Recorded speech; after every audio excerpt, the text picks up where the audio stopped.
Thank you and your companions with us on the YouTube channel of Nghe An Newspaper, the digital social publication of the newspaper and Nghe An Radio and Television. Right after this, we will come to the latest news that we have just updated. European officials are said to be concerned that US President Donald Trump's sudden pivot to Ukraine is just a move to prepare to shift responsibility to the EU if Kyiv fails in its war with Russia. For months, Mr. Trump has insisted that Ukraine must cede territory to end the conflict and has generally sided with Russia. But this week, after meeting President Vladimir Zelensky in New York on September 23, he abruptly changed his stance. On social media, Mr. Trump called Russia a paper tiger and asserted that Ukraine could take back all the territory it controlled, but only if the EU paid for enough weapons. A European official told the FT that his declaration of support for Ukraine's territorial integrity essentially helps Mr. Trump prepare a backdoor escape route to avoid responsibility if Kyiv falls behind militarily or runs out of aid. According to the newspaper, a growing number of European leaders see Mr. Trump as an unreliable ally, although some cabinet members have welcomed his latest comments. Despite his strong statements, Mr. Trump did not give details about the timing, scale, or method of U.S. aid to Ukraine. He also did not mention the addition of new sanctions to tighten the Russian budget. FT commented that Mr. Trump tends to make big but general statements that make it difficult to assign responsibility. According to writer, Mr. Trump's tone clearly aims to put the main responsibility on Europe. This was evident at the Paris summit on April 4 when EU leaders sought to gain US support for plans to send peacekeeping forces to post-war Ukraine. However, the phone call with Mr. Trump failed when he only asked Europe to stop importing oil and gas from Russia. U.S. Secretary of State Marco Rubio also announced that Washington would not provide further assistance if the EU did not ban Russian energy imports, and at the same time impose taxes and sanctions on both India and China, two of Moscow's largest oil and gas customers, at Mr. Trump's request. Meanwhile, earlier this month the EU approved a 19th package of sanctions, including a ban on Russian gas imports from early next year. However, the EU has avoided banning oil imports, which flow mainly to Hungary and Slovakia, and has rejected imposing tariffs on China, the bloc's major trading partner. Mr. Trump's new comments mark a major departure from his previous comments that President Zelensky held a bad card and predicted Ukraine would have to make territorial concessions. But the pivot has led many European capitals to suspect Washington is trying to reduce its role in shaping the war. In an interview with Ukrainian public television, Hero Mask, head of the Kupiansk City Military Administration Andrei Bedin, said that an operation to counter Russian troops is underway in Kupiansk, Kharkiv province, while Moscow forces are firing on the city with all available weapons. Mr. Besidin said the situation is very critical. In addition to the assault and reconnaissance groups that have entered or are entering the city, Russia is also conducting attacks on the city and its surroundings.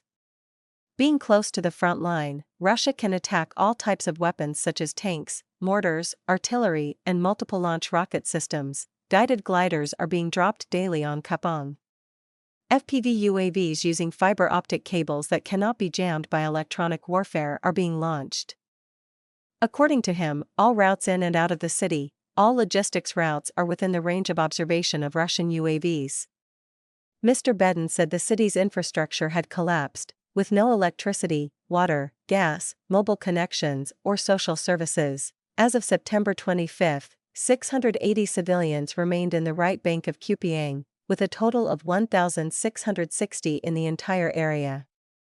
Local authorities said they were unable to bring humanitarian aid or building materials into the city and urged residents to evacuate.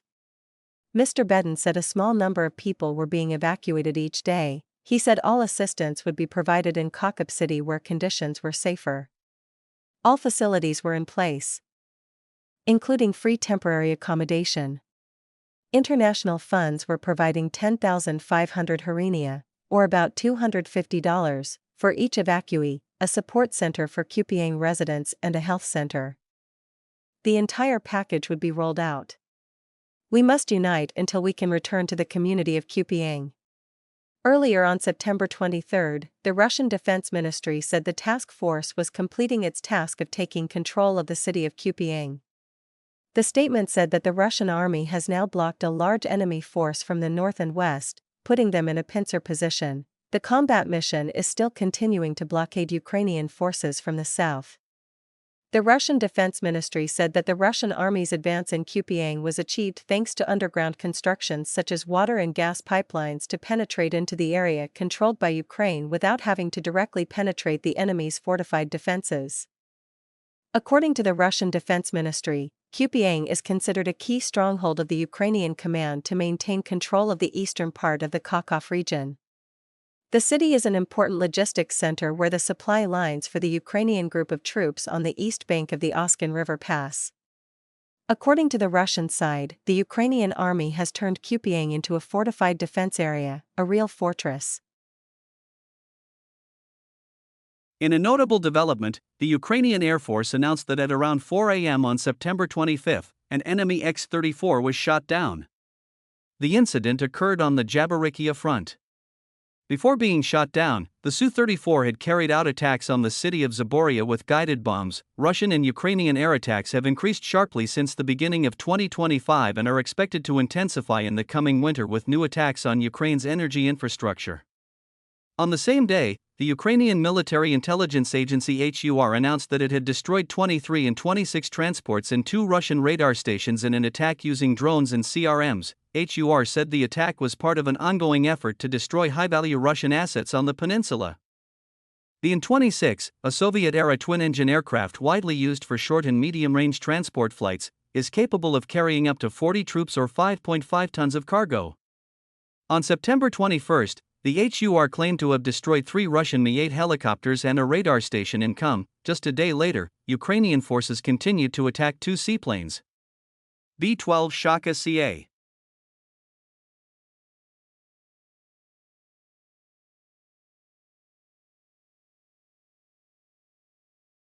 Just a day later, Ukrainian forces continued to attack 2 seaplanes. B-12 Shaka CA. Recently, a former senior Ukrainian general made frank revelations about the high price that the country's army had to pay in the offensive operation against the CGA region. Accordingly, sharing with the Ukrainian online newspaper Zekolo Nedelie, former commander-in-chief of the Ukrainian Armed Forces Valery Zaludny, who is currently serving as Ukraine's ambassador to the UK, emphasized that a single tactical breakthrough on a narrow area of the front did not bring the necessary success to the attackers. According to Mr. Zaludny, the raid on sea not only failed to stop Russia from continuing to attack Ukraine, but the Moscow forces also carried out the tactical attack themselves.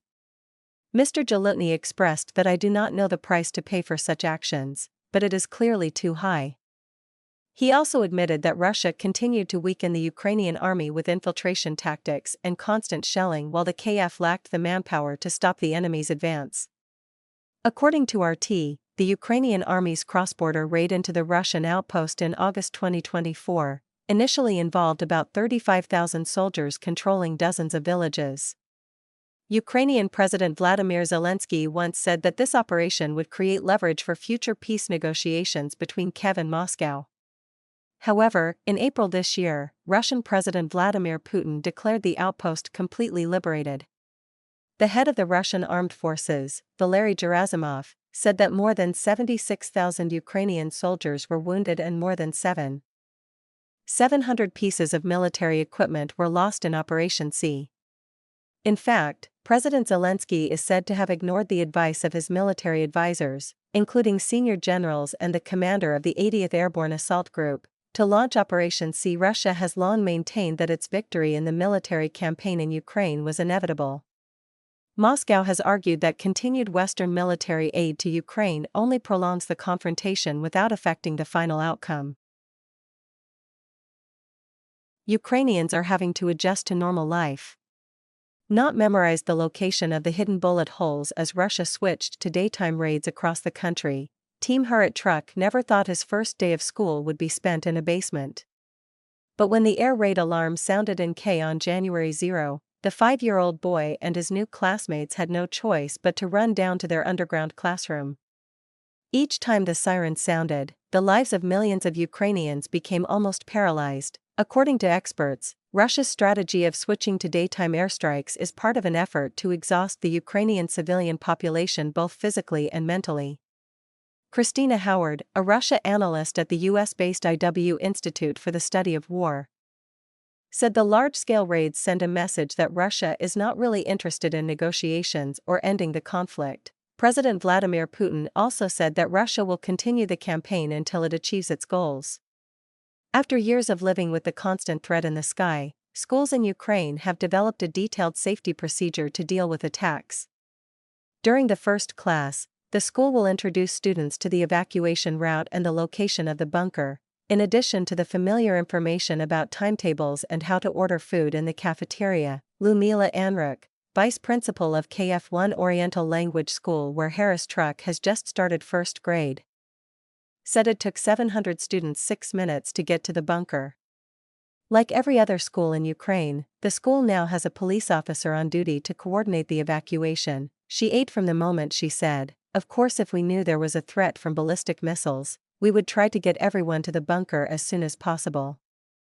The vice principal said that while physical safety is the top priority, teachers are also responsible for the mental health of each child. She said each child has a moment, some have allergies, some have phobias, some find it difficult to sit in the shelter for a long time. If the alarm lasts for many hours, we will play games for students to discuss, tell stories or watch videos. However, when they return, they often fall into a state of fatigue, making it difficult to continue studying. In recent months, Russia has massively attacked Ukraine with UAVs and missiles with increasing intensity. Earlier this month, Moscow defended against more than 800 UAVs and 13 missiles in one night, the highest level ever. Is Vietnam outside OKF is Ukraine's largest shopping mall with 450 shops and restaurants and a large cinema. At peak hours, it welcomes up to 20,000 visitors to shop and visit. Just one air raid alarm can cause major logistical problems, said Demo Lin, the mall's CEO. Most people are so used to the sirens that they don't move as quickly as they used to. We have to increase security personnel to direct people and ensure they follow the evacuation route. Moving such large numbers of people at once often leads to congestion. According to Director Lane, Ukrainian shopping habits have changed because of the conflict. Instead of going for a walk, most now shop more purposefully, buying only what they need in case an alarm suddenly interrupts their work. That is to say, but our survey also shows that many people tend to live for today. Many people wonder why they should deny themselves something. Perhaps tomorrow they will be gone because of a missile. Cultural events, film evenings, concerts and theater performances are also often affected by air raid warnings. Producer Alexei Komarovsky says the alarms have created a whole new way of viewing the film. He says if people come back to watch the film after a long period of hiding, it is a really good film. Given the scale of the airstrikes, Ukraine needs all the help it can get to help mitigate the damage, with volunteers playing an increasingly important role. Civilians have formed UAV hunting units with machine guns or, more recently, specially modified interceptor drones. Anthony, codenamed Storia, chief of staff of a specially engineered volunteer corps, says his unit is made up of people from all walks of life, from construction workers to businessmen to poets. The corps' training lasts about 6 weeks and includes basic knowledge, practical exercises on simulators and terrain lessons.